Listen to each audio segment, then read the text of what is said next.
Numbers 20 is a chapter filled with deep emotion.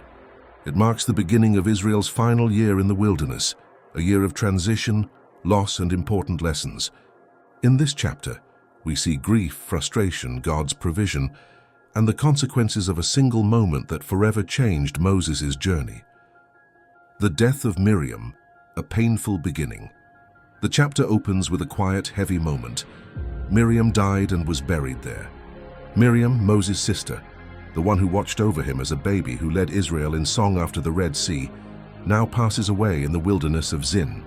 No long description, no recorded speeches, just stillness. Sometimes leadership continues even when the heart is hurting. No water.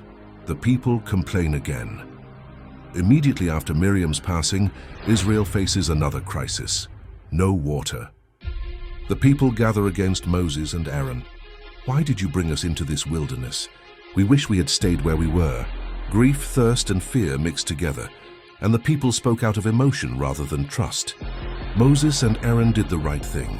They fell face down before God, seeking his direction, and God answered, "Speak to the rock before their eyes, and it will pour out water." A gentle instruction, no striking, no shouting, just speak. Moses strikes the rock. But Moses, worn down by years of pressure and likely still grieving his sister, lost composure for a moment. He stood before the people and said, "Must we bring you water out of this rock?" Then he struck the rock twice with his staff. Water still flowed, abundant, generous, refreshing, because God is faithful even when we falter. But God spoke to Moses and Aaron, "Because you did not trust me enough to honor me as holy, you will not bring this assembly into the land I give them." It wasn't anger that closed the door to Canaan for Moses. It was a moment where frustration overshadowed obedience. A tender but firm reminder. Those closest to God are called to reflect him clearly. The king of Edom refuses passage. Israel then sent messengers to the king of Edom, asking for peaceful passage along the road. Their request was simple: "We will not drink your water or touch your fields, let us pass through."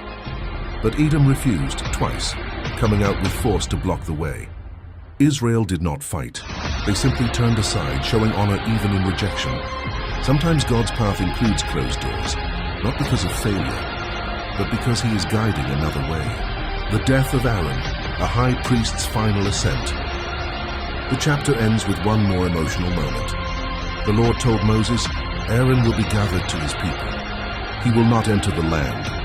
Moses, Aaron, and Aaron's son Eleazar climbed Mount Hor together.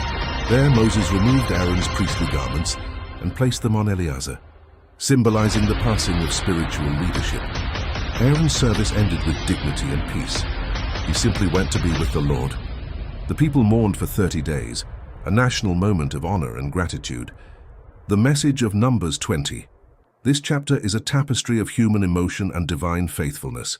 Grief, Miriam's passing, frustration, Moses' moment of weakness, provision, water from the rock, transition, Aaron's priesthood passing to Eleazar, obedience and consequence, leadership held to high honor, closed doors and new paths, Edom refusing passage. Numbers 20 reminds us that even in seasons of pain, God continues to lead, provide, and shape his people. It also shows that God's leaders are human. They grieve, they falter, they feel pressure, yet his grace remains steady.